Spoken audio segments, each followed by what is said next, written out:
All right, casuals. Welcome back to episode 13 of the JEB Board Podcast. Got an interesting episode today. We're going to change some stuff up. Got a different layout today.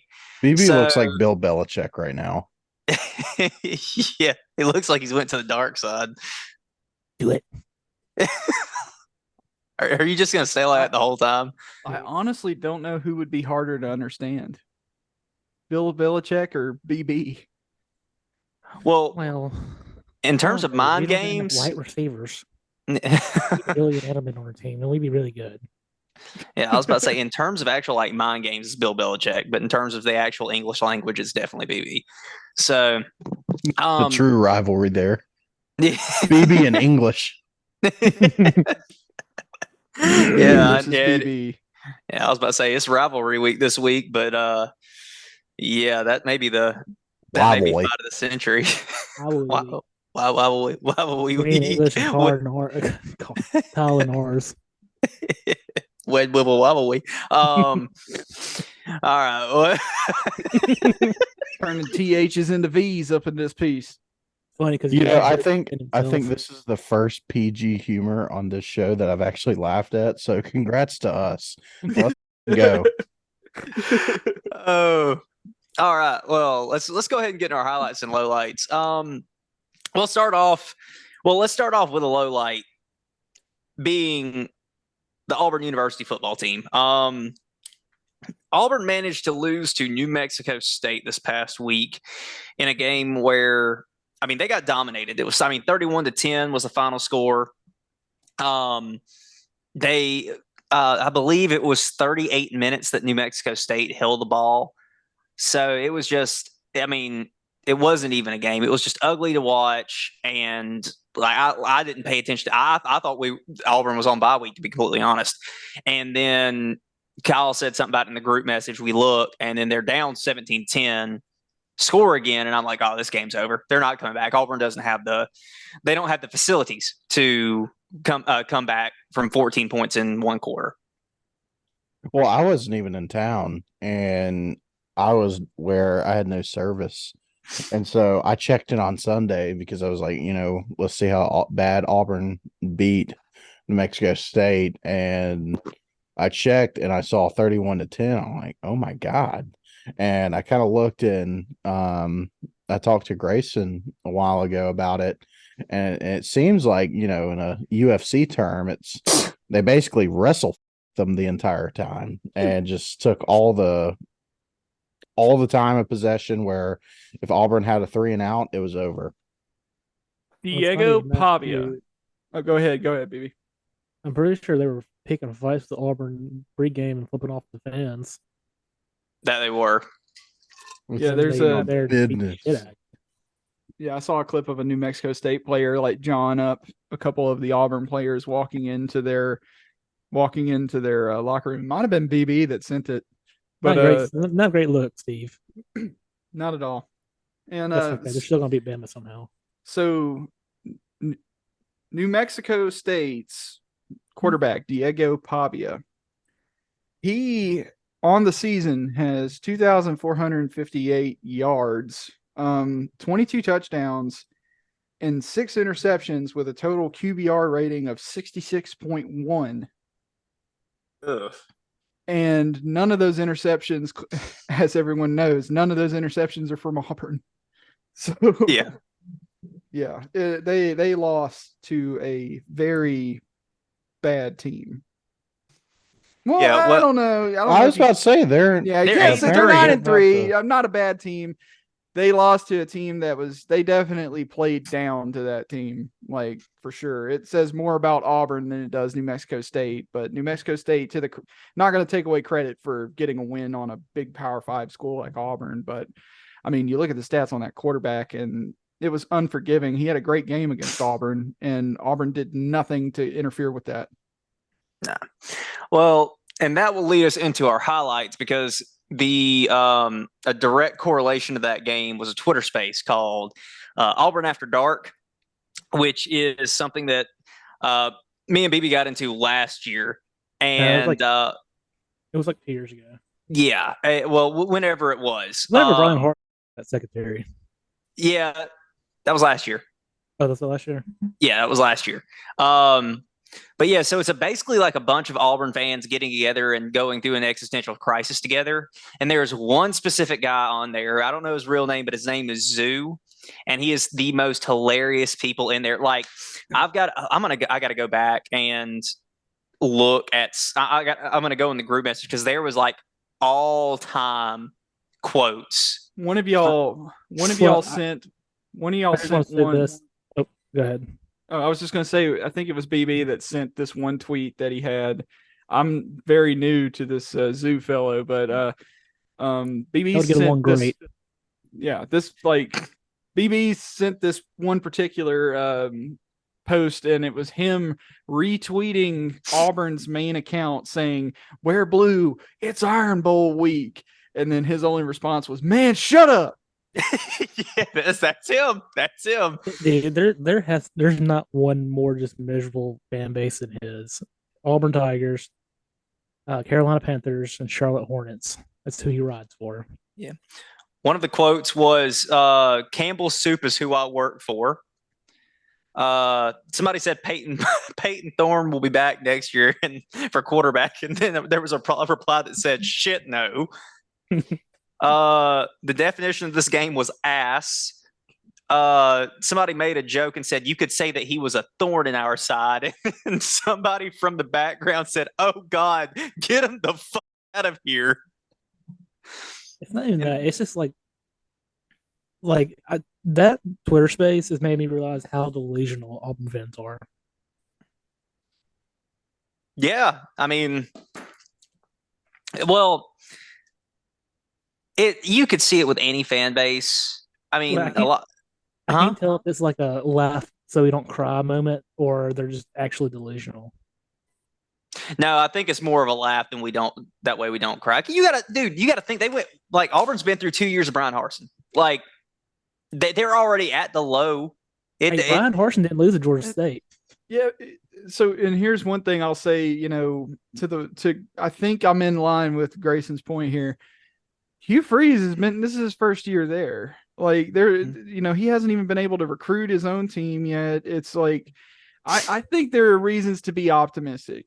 I don't think this is the doom and gloom scenario that would be any indicator on anything past this year, or at least next year, maybe. I mean, Auburn fans should be optimistic because they went from 129th in recruiting last year with Brian Harsin to the 2024 Auburn's 15th currently. Yeah, exactly. I mean, like just the recruiting alone, he should have won the fan base there, because Peyton Thorne is not Hugh Freeze's quarterback. No, he's the placeholder until he gets Tim Tebow Jr. in, or even if he brings in another transfer to let Walker White for him to come in, because he's the quarterback that they just signed from some high school in Arkansas. He's like 6'4", 225. So I mean, you look at some of the quarterbacks, that Hugh Freeze has had, Bo Wallace, and you had the Chad Kelly. Yeah, Chad Kelly coming over from Mississippi Community College. Really good in the Canadian Football League too.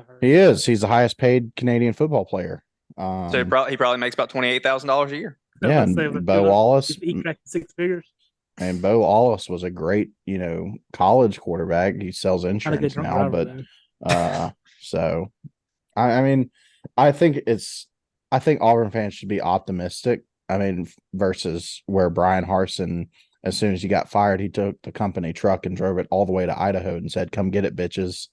So, yeah. I mean, I think Auburn should be happy that, hell, they're already bowl eligible. Something Brian Harsin couldn't do in 2 years. Yeah, and we can't forget that's 100% the point. I think is the general takeaway all Auburn fans should take away. There is a lot of future to be happy about. The Hugh Freeze era is going to run past this whole New Mexico State debacle. Yeah. If I hear this is RULM one more time, I literally told Nick that on the phone call 2 hours ago. I was like, dude, you said this about Georgia State. You said this about UMass and Jacksonville State and like year one of Harsin. Either it is or it isn't. That's yeah. There's no in between. Either it is or it isn't. The only thing where it would be is if it was actually ULM. But definitely more a worse loss in today's age than in 2006. They were awful. I don't know. I will say though, you got to give some credit to New Mexico State because they are 8-3. They're 8-3. They're 2-1 against Hugh Freeze in the past 3 years. 9-3. No, I mean they're 2-1 again in the past 3 years. They're 2-1. They blew out Liberty last year too. Mm-hmm. Yeah, they just got to figure it out, man. It's New Mexico State. Our second highlight of the week is I think we can't go a week without saying Jaden Daniels' name. Brother went 25 for 30 for 413 yards passing with 6 touchdowns, and then also added 96 yards rushing for another 2 touchdowns. Is that good? Look, I'm going to say it. I think it's going to be a crime if Jaden Daniels does not win Heisman. I honestly can't think of, and Nick said a lot of it 2 weeks ago, going off of that Alabama game. Nick said a lot of it 2 weeks ago. That offense goes through Jaden Daniels. Like Jaden Daniels doesn't necessarily make that offense, like all those great offensive players, those great receivers. He doesn't necessarily make them. They're good in their own right. But he orchestrates all of this offensive success that happens on that football field. Well, the way I see it is like if you take Jaden Daniels and you replace him with someone else, with someone like Jaden Milroe. Like Jaden Milroe is not going to be able to do what Jaden Daniels does.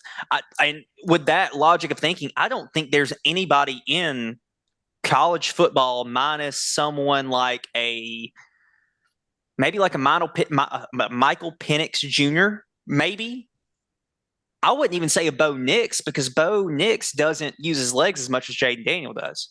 Same thing with Caleb Williams. Yeah. So outside of maybe Michael Penix, there is nobody in the NCAA Division I football that can do what Jaden Daniels is doing right now. Agreed. What do you 100% agree. In the draft? What? What do you think he stacks up in the draft? I don't know, because the thing that's going to be working against him is that the fact that he is kind of a slider guy. Like 175. Yeah, he's pretty thin. So that's going to count against him. I could still see him going in the second or third round, depending on how he's valued, because right now he's not.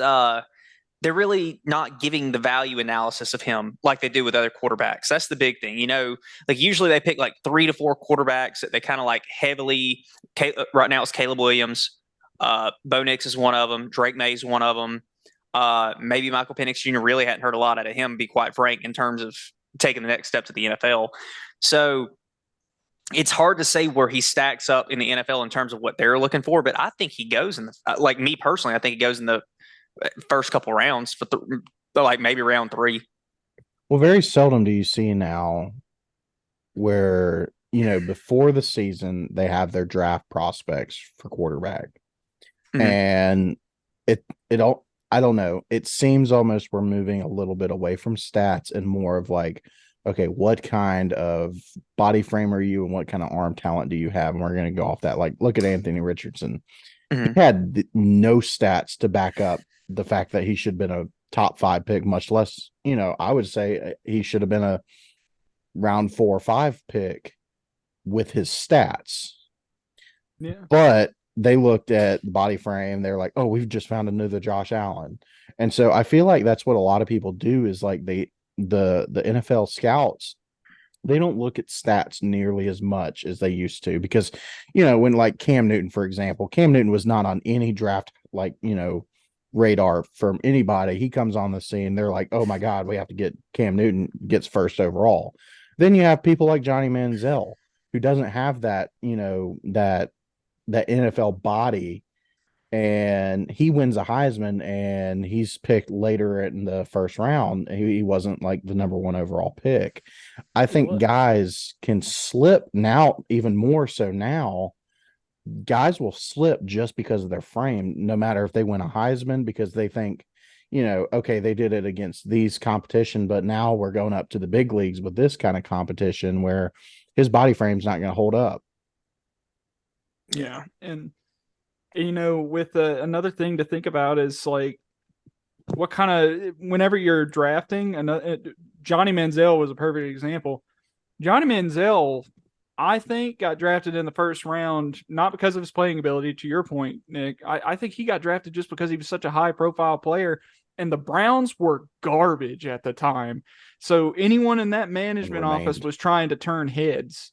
Like, they were absolutely trying to turn heads with that. And, but so I couldn't agree more with you more. Stats are mattering far less. And then another point there is the successful teams we're seeing in the NFL are the ones that hold super strongly to their schemes. You're not seeing many quarterbacks, especially, taking all too many liberties and, being the sheriff like Peyton Manning was, and, reading a defense and making a play.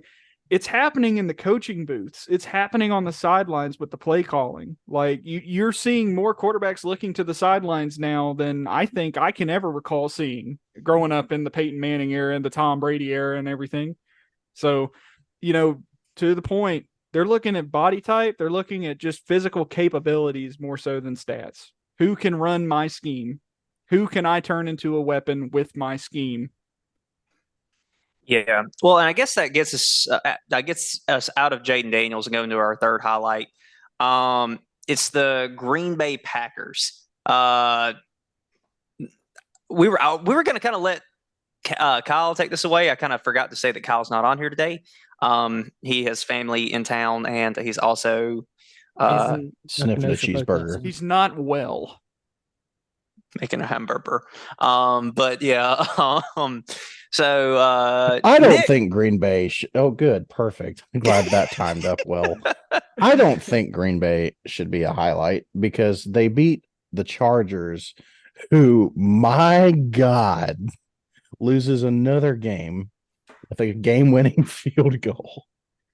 I think the Packers are a little bit in no man's land where they're going to end the season missing the playoffs more than likely. Mm-hmm. And they're not going to have the draft capital to make a big move.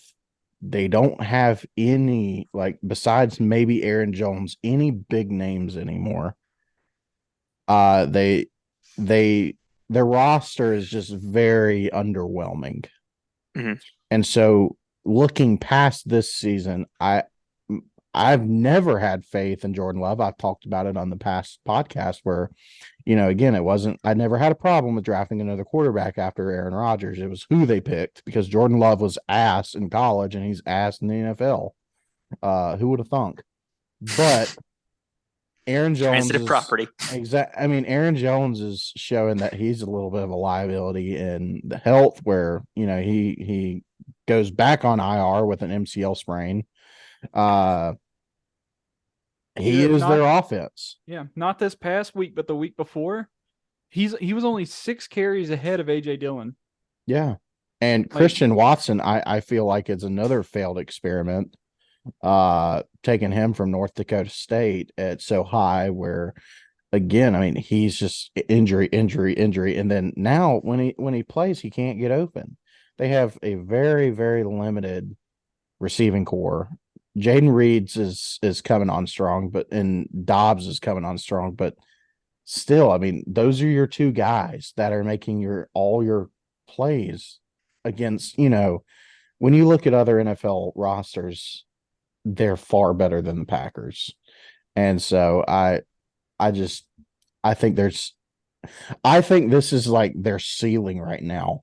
And I think they're about to take a big, big dive. This may be my only opportunity. Nick, who has a better roster?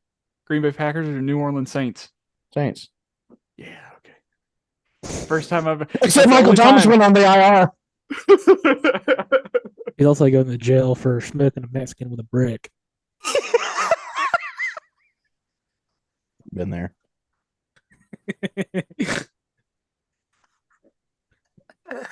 First edit. Okay, well, getting into our other two lowlights. Shut up, Jordan. Jesus Christ. We're gonna Mute at yourself. the end of this at the end of the the podcast for the football season, and we're going into the off season. I'm gonna create a highlight reel of clips of just BB snorting. It's gonna be like 10 minutes long. I'm sorry. I'm gonna do like one of those where I'm gonna clip it into like a All Star by Smash Mouth, and it's gonna like make the whole song worth of his snorts. Yeah.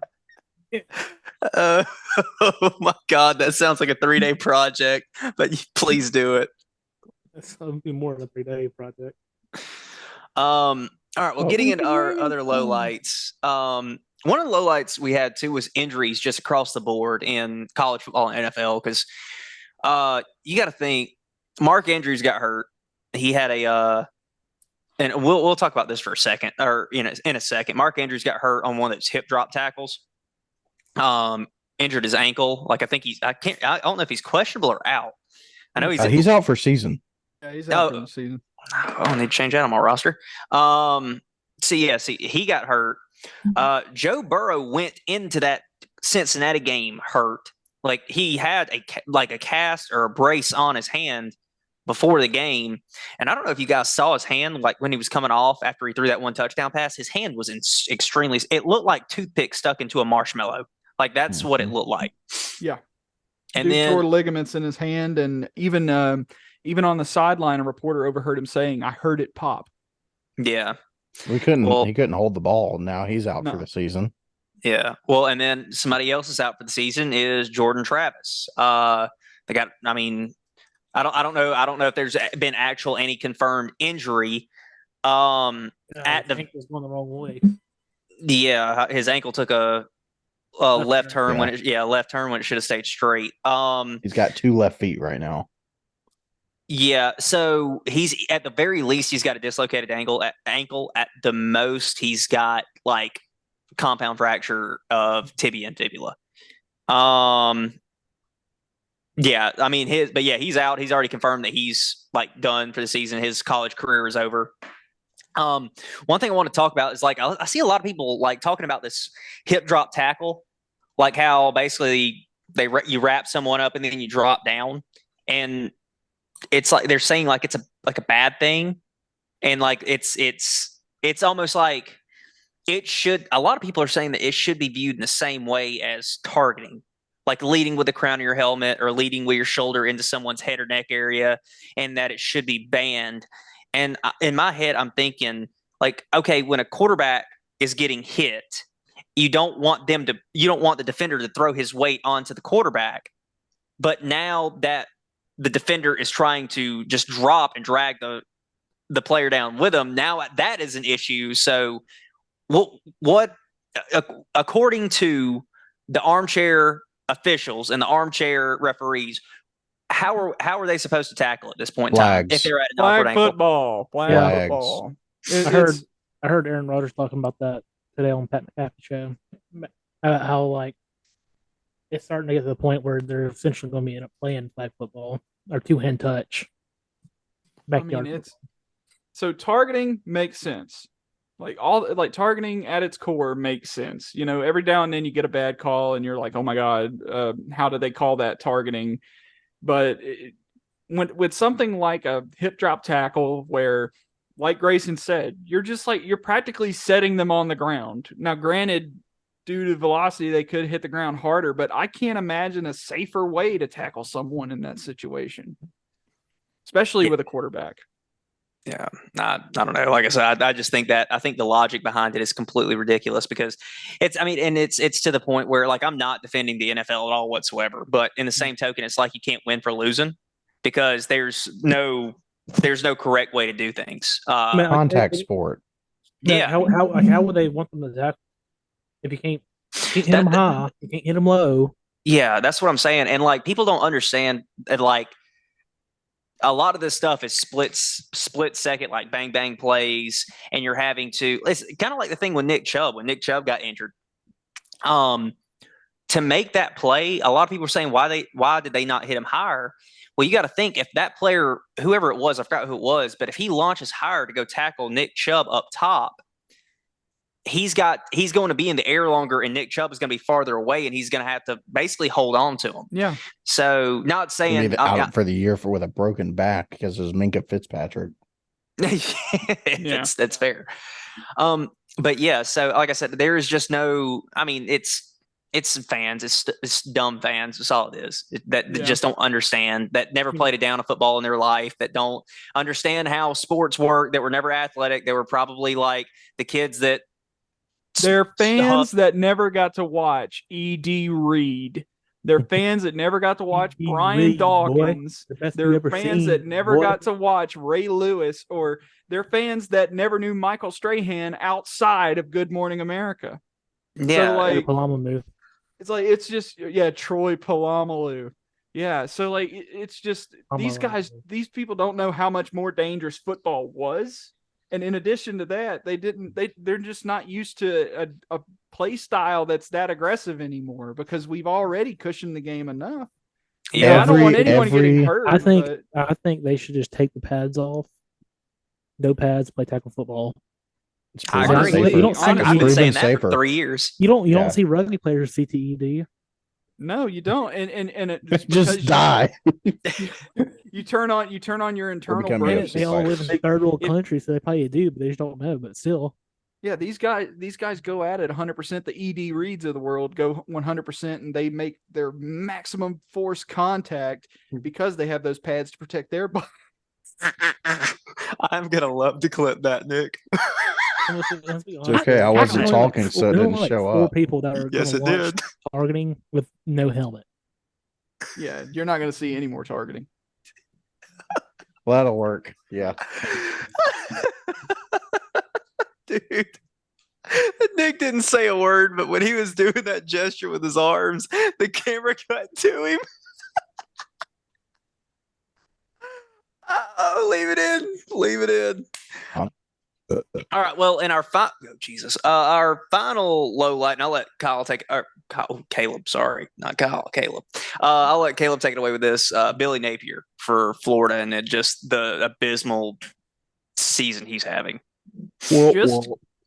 Just going in to that Mizzou game, it wasn't looking good for Billy Napier.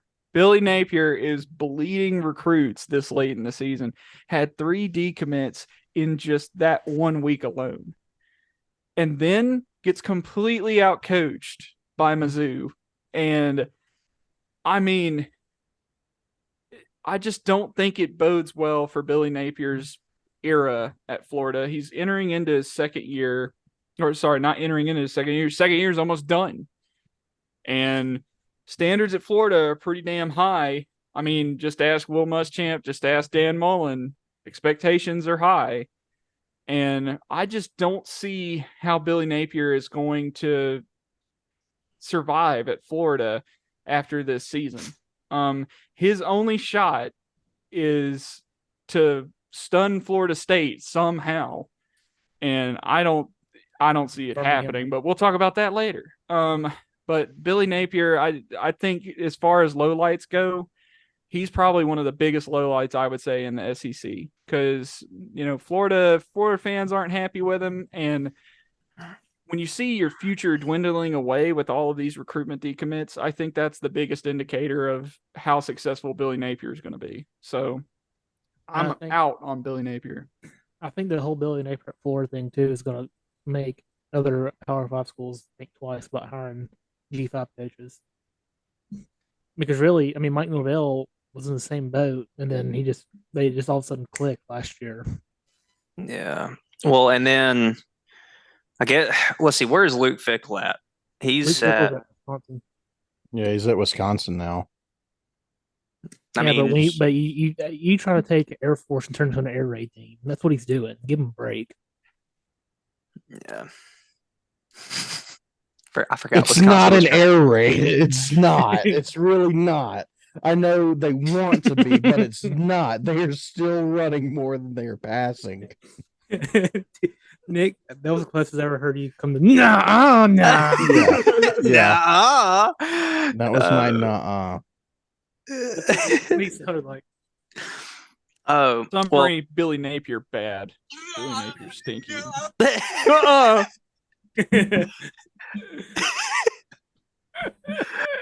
So I agree. Right. Billy Napier is trending down. He's not getting better.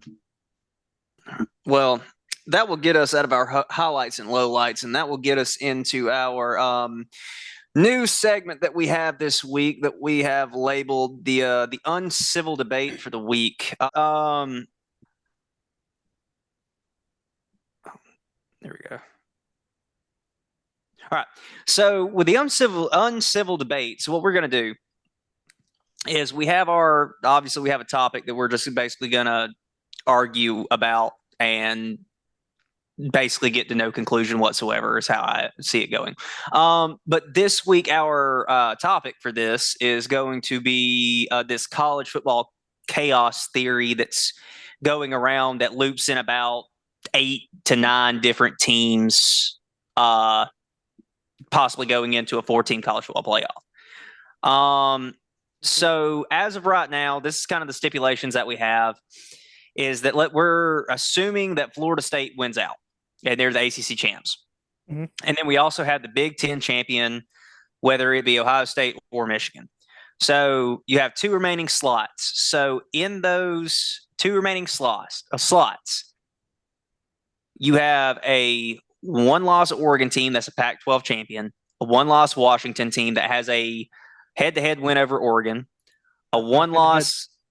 Also a head-to-head loss over Oregon in the championship game. True. A 1-loss Ohio State or Michigan, who lost to the Big Ten champion, whoever it was. A 1-loss Georgia that would lose to a 1-loss Alabama SEC champion, and then a 1-loss Texas. So, with that being said, let's start with Caleb. Caleb, right. Who would be your 2 your 2 remaining teams and why? I'm trying to figure out this damn thing. You can get to worry about it. I'll put it in there. Oh, okay. You're gonna type it in. Okay. Yeah, you can get to worry about it. So starting off, just because I want to see people squirm, I think it's going to be what? You say what? Maybe I misheard you. I said squirm. Rippling the timeline. Makes sense. Makes sense. Okay, continue. So just because I want to watch people squirm, so I'm thinking that for those 2 spots in the playoff looking in, I'm going to put Alabama and I'm going to put Texas. And Oregon gets left out. Can't imagine a better way for the last year of the Pac-12 to go. So logic behind it being, and logic's never done me well on this podcast, but why stop now? Alabama gets in after beating number 1 Georgia and also becoming the SEC champion, of course. Texas has the head-to-head win, and they're looking like the Big 12 champion currently. So I think Texas has a resume. Their only loss is to Oklahoma. And I would love to see ESPN analysts and Fox Sports 1 analysts try to rationalize putting in Alabama without having Texas in there. Would you put Bama at 3 and Texas at 4? I would put Bama at 3 and Texas at 4. That is flawed logic. Well, okay, let me fix the logic. Alabama won. Texas at 3. Yeah, Alabama at 1, Florida State at 2. So, but yeah, so those are the people I think are getting in. Logically, Texas above Alabama. Yeah, I don't see and I guess I'll follow up with who I think. So I agree with you to a point about Texas, but I don't think Bama should get in over a one-loss Oregon. If this all plays out, realistically speaking, there should be only 3 teams into consideration for the last 2 picks. It should be the Pac-12 champion, because that's basically another head-to-head. And then you could say that, like, oh well, technically they would be 1-1, but yet at the late stage of the season, Oregon was the one that won. So I would say Oregon. So Washington's out. The one loss, Ohio State, Michigan is out. I would still potentially throw Georgia in there, and then you have Bama and Texas. And with my logic, I feel like Texas has to go in. With a win over the SEC champion, regardless of when it was in the season. They have a head-to-head win. Texas has to go in to the 3 spot. In my mind, that now leaves a one-loss Oregon and a one-loss Bama. And I feel like if Oregon comes back and beats the team that beat them earlier in the season and wins the Pac-12 champion, I feel like it nullifies that loss, because they came back and beat them, and you throw Oregon in there. So I would say, for me, to sum it all up. So go ahead. Before you move on to yours, I just want to say, in this scenario where Alabama gets in as the SEC champion, they not only become the SEC champion and should be in by that right, they would have beaten the number 1 team in the nation to get there. So Georgia would be ranked number 1 by the time Alabama would beat them. And so that's my logic for why Alabama would be in there. Oregon, yes, I see your logic of Oregon, basically erasing their loss to Washington. But will Oregon have beat the number 1 team in the nation at that point? I don't think so. Are they currently ranked number 1, or are they still ranking Ohio State 1? Or who is Kirk Herbstreit ranking at 1? Or who's the other college football playoff committee members ranking at number 1? You get what I'm saying? Because that's the thing, is like, it's a committee, but it's also individual people. So not all of them have that same mindset of they beat the number 1 team, because some still view Michigan as number 1, and some people still view Ohio State as number 1. Well, I mean, even by his logic, that means he would either have to choose between Texas or Oregon, the 4th spot. And I think you're married to Texas at that point. Yes. Okay. You have to be. You cannot throw Alabama in there and not have Texas in there when fucking beat them in the regular season. It makes no sense. Can I go? Yes. All right. I like what y'all did, but I'm gonna swap it up a little bit. Oh God. FSU does not win out. FSU. They do either. I don't care about the parameters. Don't be gonna here being Kyle creating fucking narratives. No. I am changing all narratives. You can go sit on one of those bobbleheads. So FSU does not win. I think they will either lose to Florida at the Swamp, because Florida's looking to get bowl eligible, and they're looking to ruin somebody's season. And it's just like Auburn going into Michigan. I didn't hear a word you said, but it was probably dumb. So I think Florida State will either lose that game or Louisville.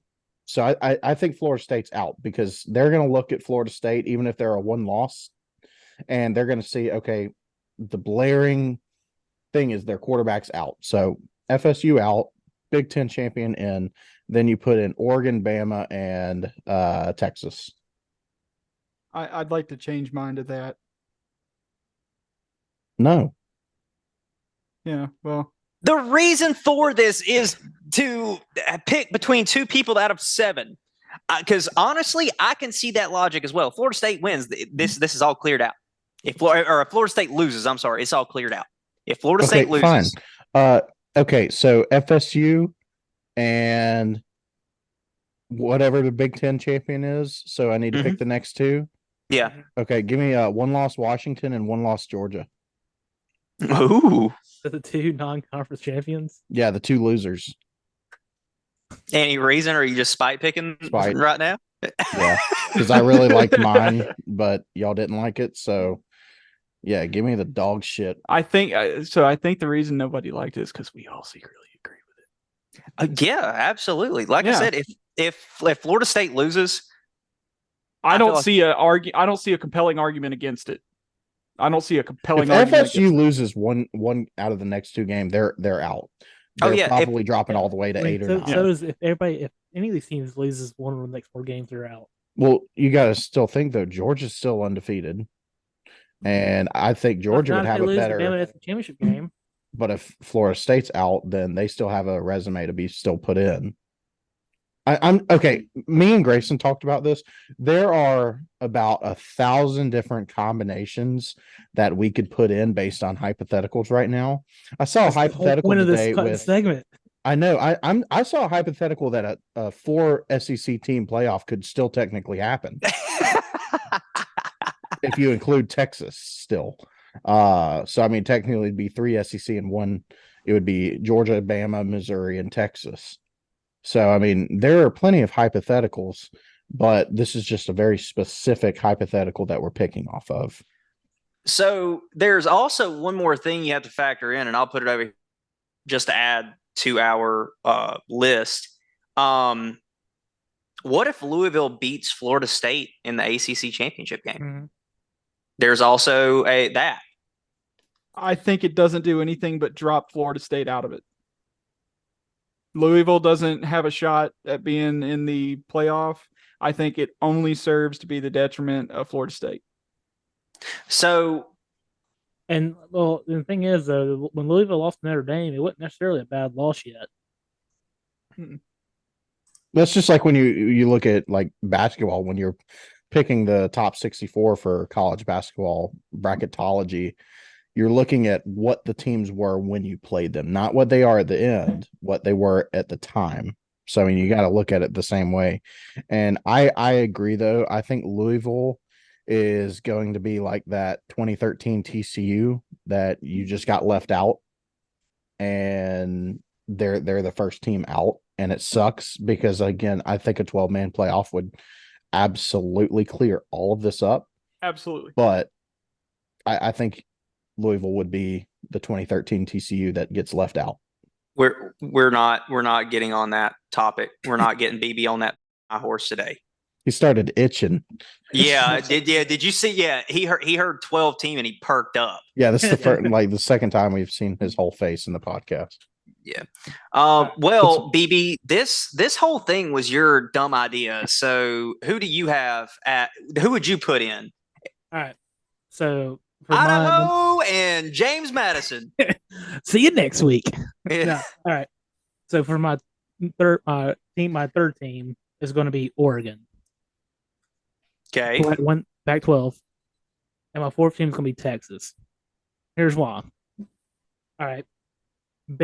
Texas and Bama has been behind each other this whole time, right? They both win. Texas is still going to be ahead of Bama, right? Mm-hmm. Because of the head-to-head. Georgia, if by that logic, you can't put Georgia ahead of Bama, right? Agreed. So that eliminates your 2 SEC teams. And I don't think personally, if you can't win your conference, you don't deserve to play for a national championship. I know it's very controversial, coming from a quote unquote Alabama fan that's reaped benefits of that in the years past.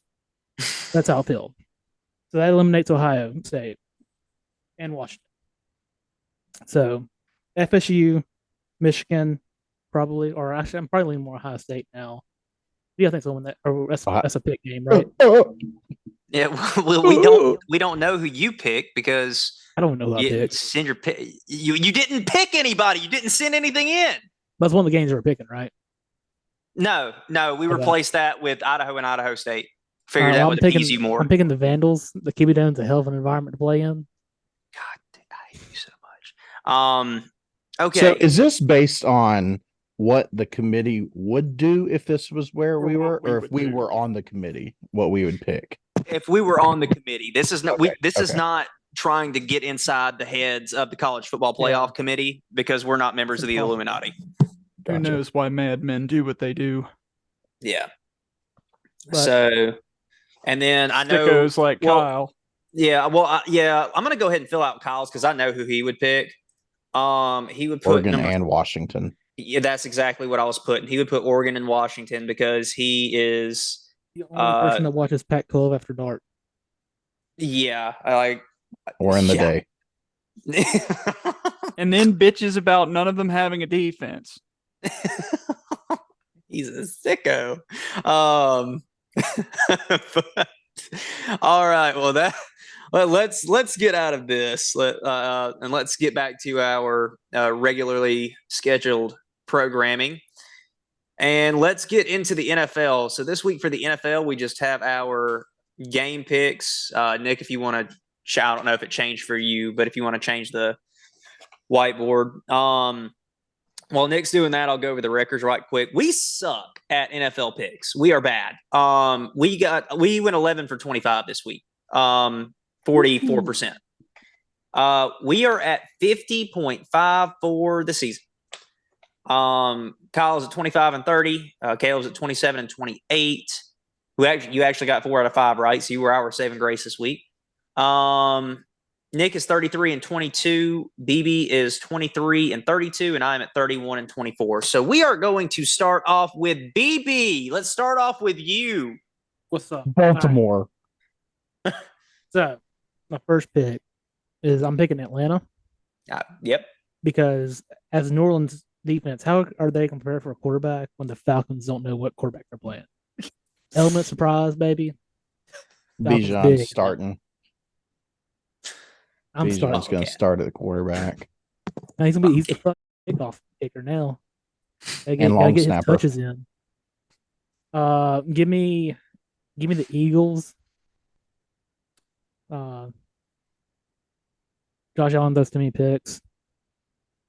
I'm a Stroud boy, so give me Houston.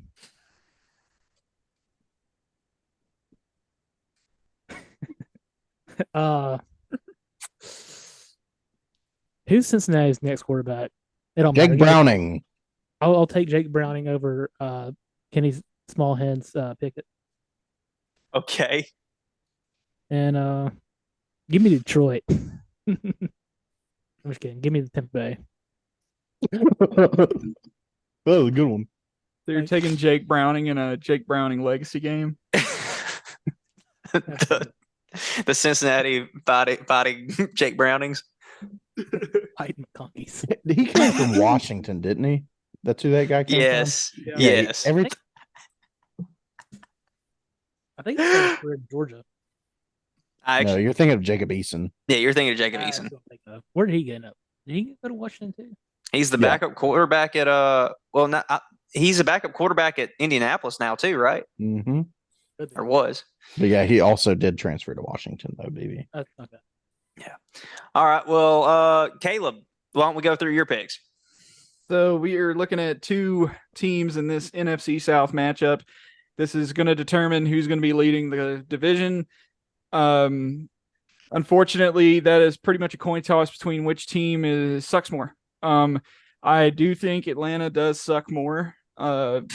Unfortunately, the Saints it's looking like they're going to be playing Jabu instead of Derek Carr, because Derek Carr is still out with a shoulder injury. Unless that changes, I think it's going to be Jameis Winston starting for the Saints.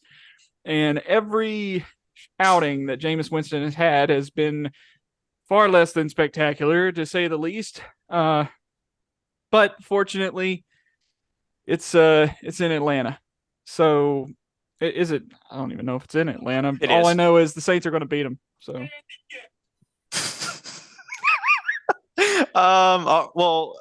Let's go through the rest of your games. I'm sorry. All right. No worries. So with Philadelphia and Buffalo, Philadelphia and Buffalo, I'm picking Philadelphia. I think it's honestly a rational decision. No, I don't believe anybody would pick Kyle. Buffalo if they haven't been paying attention, unless you're Kyle.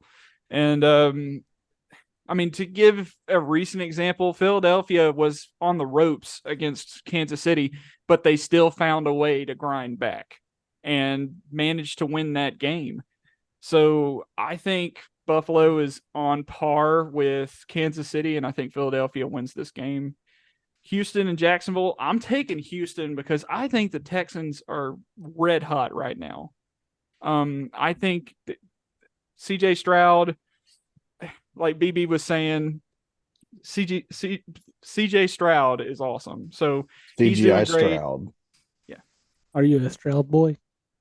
I guess so. So with Cincinnati and Pittsburgh, I'm actually taking Pittsburgh. I don't got any faith in Cincinnati without Joe Burrow. Joe Burrow was making everything happen. Even when Jamar Chase was talking at him about being like 7-Eleven, being always open. But yeah, without Joe Burrow, I don't think Jay Browning's going to have the legacy game BB so clearly stated that he would. And I'm taking Pittsburgh. I think Kenny Smallhands Pickett's manages to pickpocket. Nick, let's go to your picks. I'm taking Tampa Bay against. Oh Indiana. yeah, sorry, I thought you were done. Yeah, All sorry. good. Enough said. That transition quickly. Yeah, man, I'm sober tonight. All right. I'm not. No. Uh-uh. A little bit of drool come out. What are you drinking? Liquid death water. Back 40 truck stop honey. It's really good. Good like All that. right, so we got Andy Gator, Nick Noah, and we got back 40 Brandon Black. All right.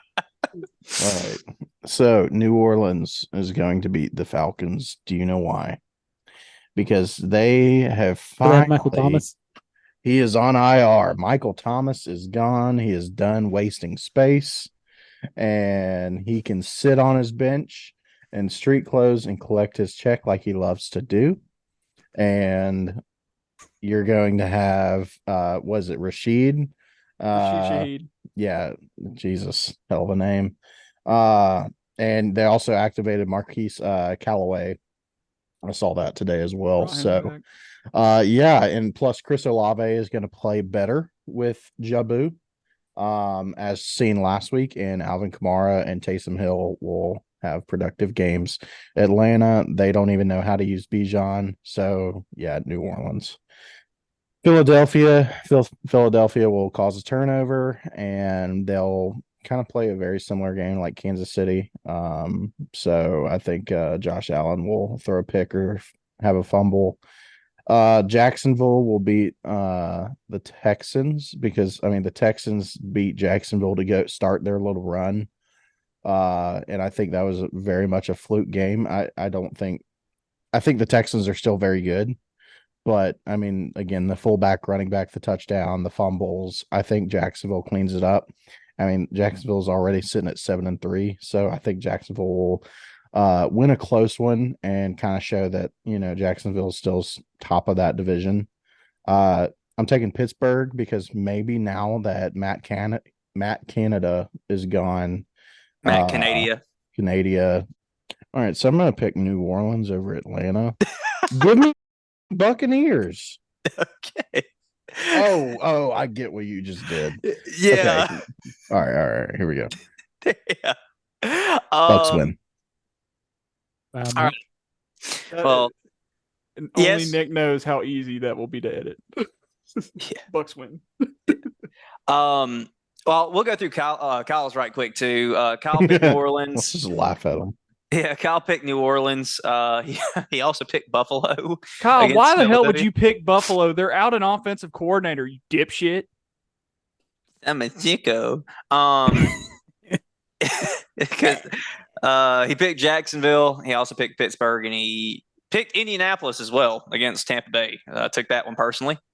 But with my picks, I was right about the NFC South. Yeah. After watching the first episode, rewatching the first episode, there was a lot of stuff that we're right about and severely wrong about that we will go back over at a later date. But yeah. But anyway, New Orleans versus live reaction. Yeah. Most of it's gonna be like, ooh. I would like to go ahead and claim the title without getting into it. I would like to claim the title of being the most right. Yeah, with your league Records prove you wrong. Aaron Jones. Oh, hot takes. 27 and 2. Oh, okay. Never. Yeah, okay. I thought we were talking about our picks. Yeah. No. All right. So New Orleans versus Atlanta. I'm going to pick Atlanta. I feel like both these teams are, in terms of how good they are, they're pretty equal. I'm just going to take the home team. I'll probably watch that game from outside the Superdome. Just go park right beside the aquarium and watch it from a distance. I don't know. I didn't know New Orleans had an aquarium. Are they playing in New Orleans? No, it's not called the Superdome. Whatever the. Oh, it is called the Superdome, idiot. It's the Mercedes Superdome, you dumbass. It's called the Mercedes-Benz Stadium, you mongoloids. I don't know. I'm not from here. Hold on. I'm Googling this. The Superdome's in New Orleans. I don't care. The Superdome, the Super Center, it Super doesn't fan? matter. Yeah, the suit.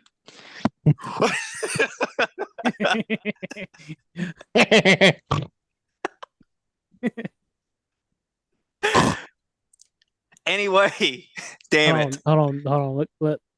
Okay, Mercedes-Benz Stadium. Yeah. Okay, so Atlanta is going to win in the Mercedes-Benz Super Stadium. Some 18 alien you are. So I think Tampa Bay is going to beat the Colts. For Buffalo and Philadelphia, I'm picking Philadelphia. I'm going to use the same rationale as I did with the 49ers several weeks ago. It's like until they show me they can lose, I'm going to keep picking them. Jacksonville versus Houston, I still have a narrative to uphold there. I said that they were going to be 13-4 and had the best record in the AFC, and right now they have to go 6-1 over their next 7 games for them to hit that record. So go Jags. Pitt versus Cincinnati, I'm picking Pittsburgh.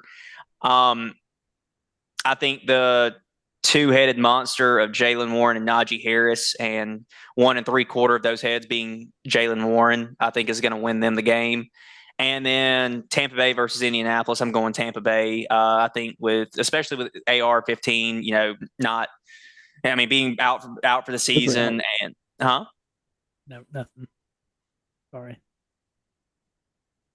Are you an idiot? I'm trying to talk here.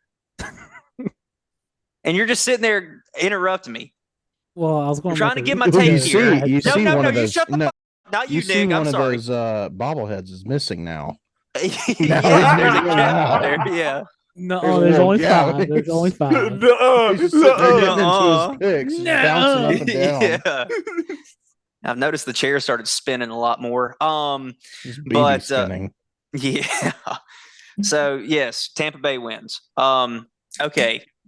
Getting out of that, let's get into college football.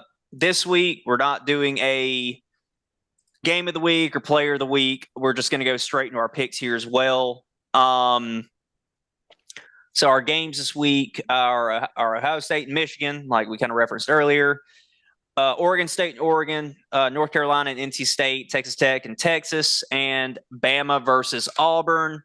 Our records so far, we are much better in college football. We went 24 for 25 last week. We're at 60.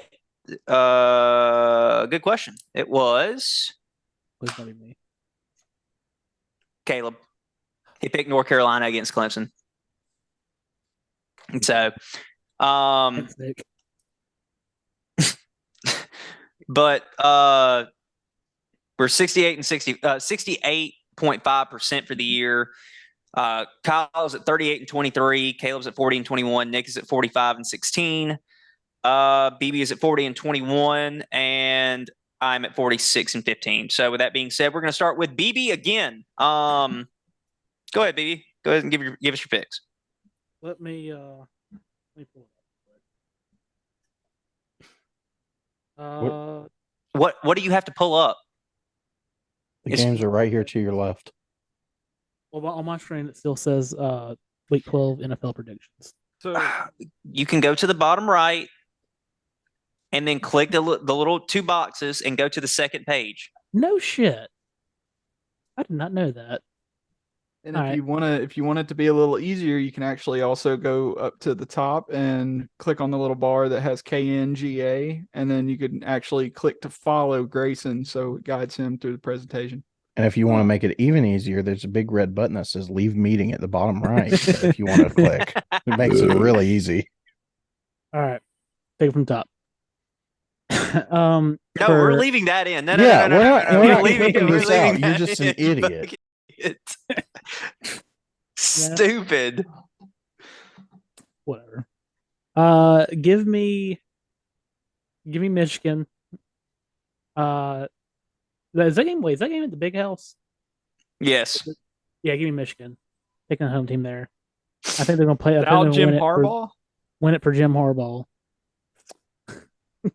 Rest in peace, Oregon, Jim Harbaugh. State, give me Bo Nix.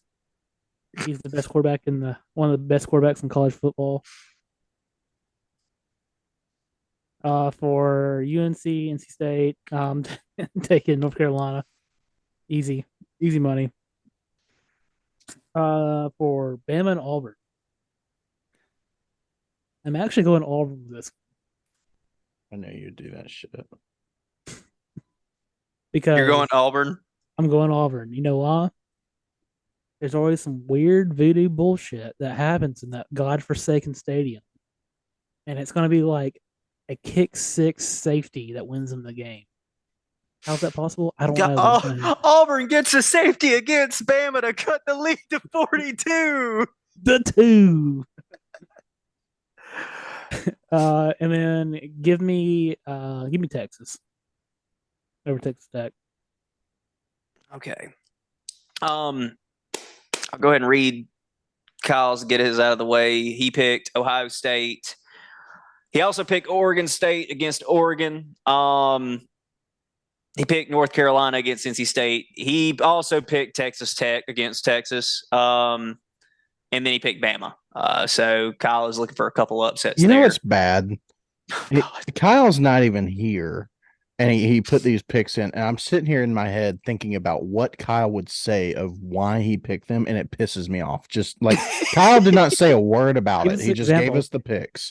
No, he's probably sitting there talking about Oregon State and Oregon. And he's like, well, if you really look at it, DJ Ungale is, kind of a better quarterback than Bo Nix. Bo Nix is the most over. Caleb. All right, so starting it off, I'm going with Ohio State. The Colts are going to get beat by the Bucks this week.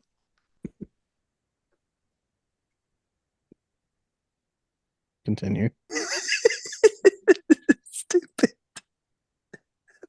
So I'm taking it. I hate y'all so much. God damn it. I'm thinking Ohio State wins against Michigan in a Jim Harbaugh legacy game. Oh my God. And then moving on to the Pac-12, I'm taking Oregon and Oregon State. I'm gonna take Oregon, but good God.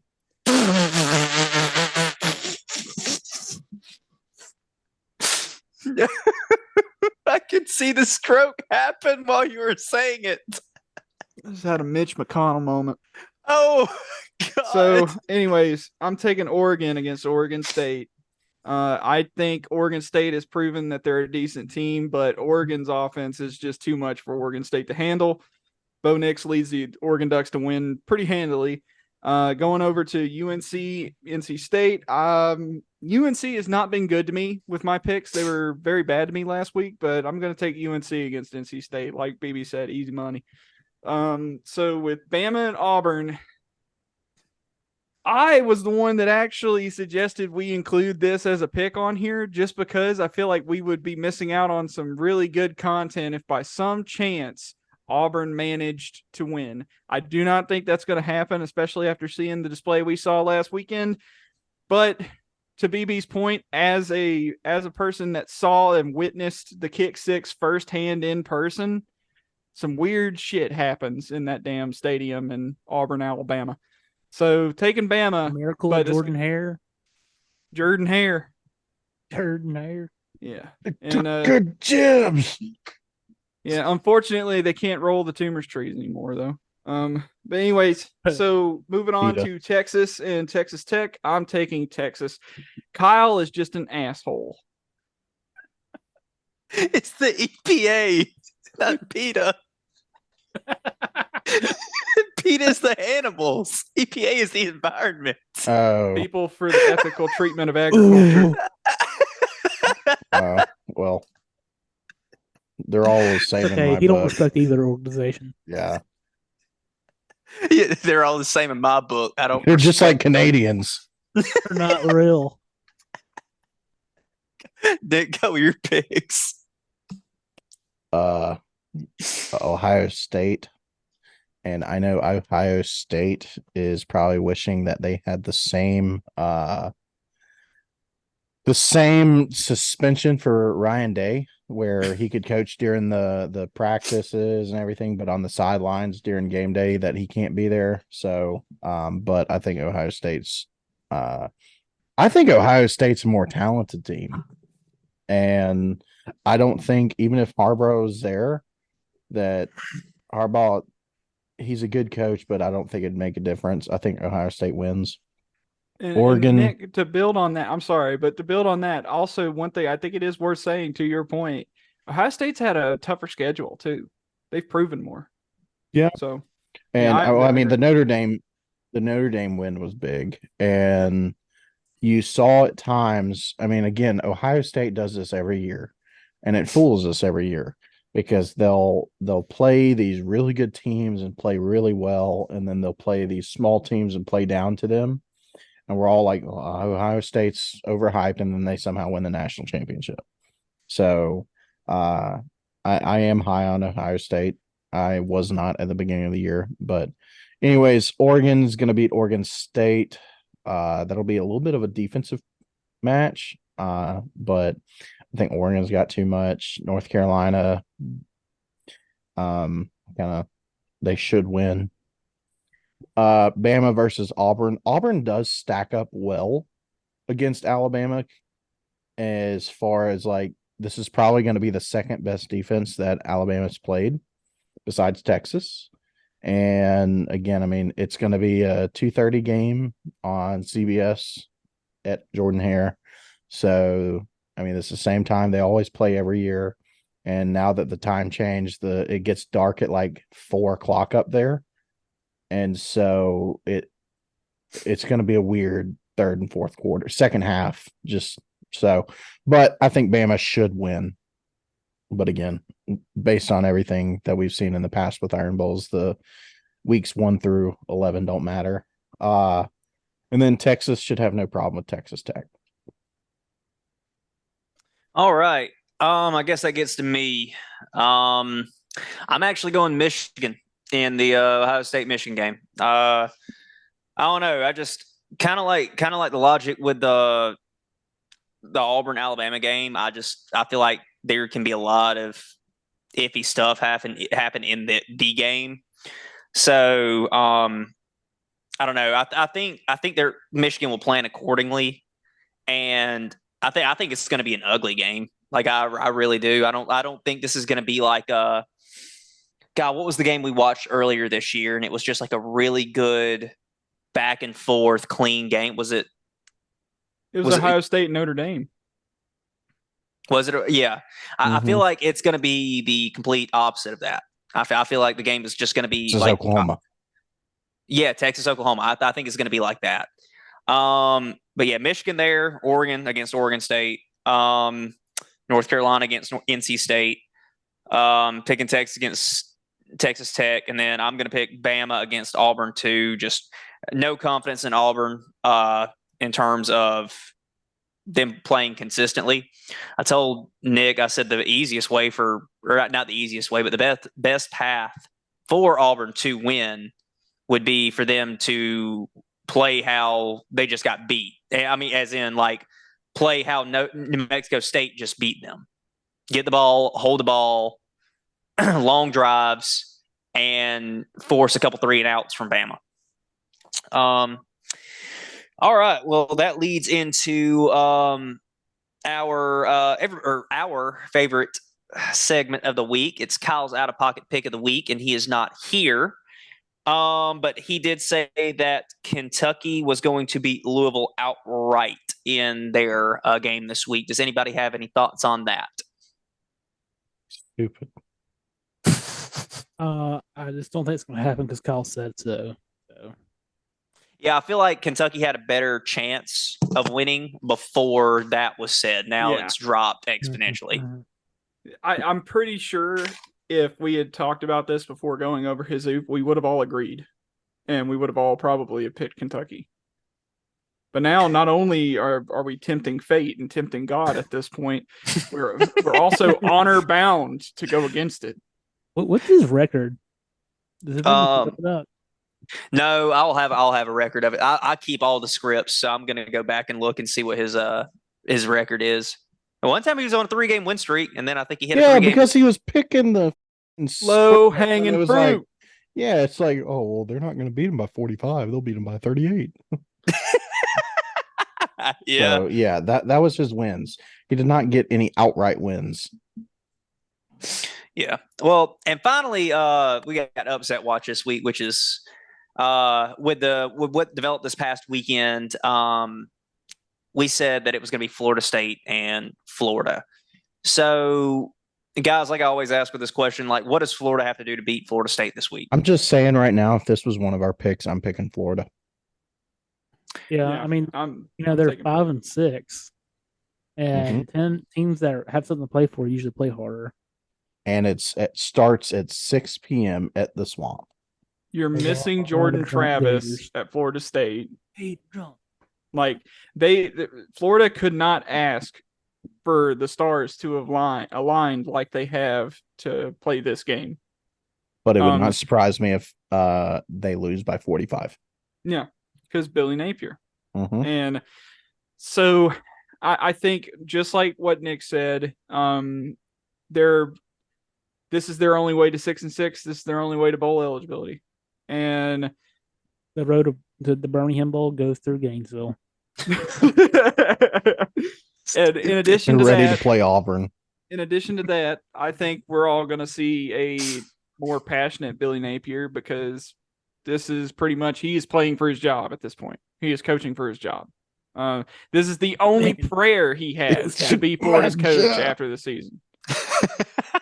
He's coaching for his job. But so, yeah, they're just going to have to play with passion. They're going to have to bring that same kind of energy they had against Tennessee, even though Florida State's a better team. God forbid nobody throw any shoes this time. Yeah. That was really where Florida football. I saw a theory that, like, if somebody asked Dan Mullen if he didn't throw that shoe, would he still be coaching at Florida? And he said yes. I don't think Florida would have lost like as much. That's all I have to say. I'm just going to say, if they had faith in him, I think they would have stuck it out, knowing what I know about the Urban Meyer era. And there's a lot of stuff that got swept under that rug while he was there. Yeah, he can kill people. I still think it's nuts that Sam Pittman, that the Arkansas athletic director, said that he's sticking with Sam Pittman for next year. That is insane. So. I mean, yes. I mean, what? Please give me your logic on that. Please, please. Defend Sam Brett Pittman. Bulimia. Bulimia. The one that looks like a Buick. With a faux hawk. Bulimia. Their best coach got caught banging a student aide and wrecked his motorcycle. And they haven't been right since then. Sounds like a cool guy. I thought you were going to defend Sam Pittman. I thought that's where you were going with that. I thought, I was like, I have no clue how they could keep Sam Pittman. You go, well, I mean, if you think about it, with it, yeah. And if you really think about it, the Colts should lose against the Bucks this week, but it's gonna be a tough one. God, I hate you guys so much. All right, y'all see Marquise Mays' drunk CTE tweets this week? No, what happened? About the Iron Bowl? Yeah, he had him some. He tweeted a picture of Harvey Upnight looking over Jordan Hare Stadium, and he said, them trees. I reported him on Twitter for inciting violence. I got so mad when I saw it. I got so mad. And he doubled down and was responding to every single reply, every single one he was responding to.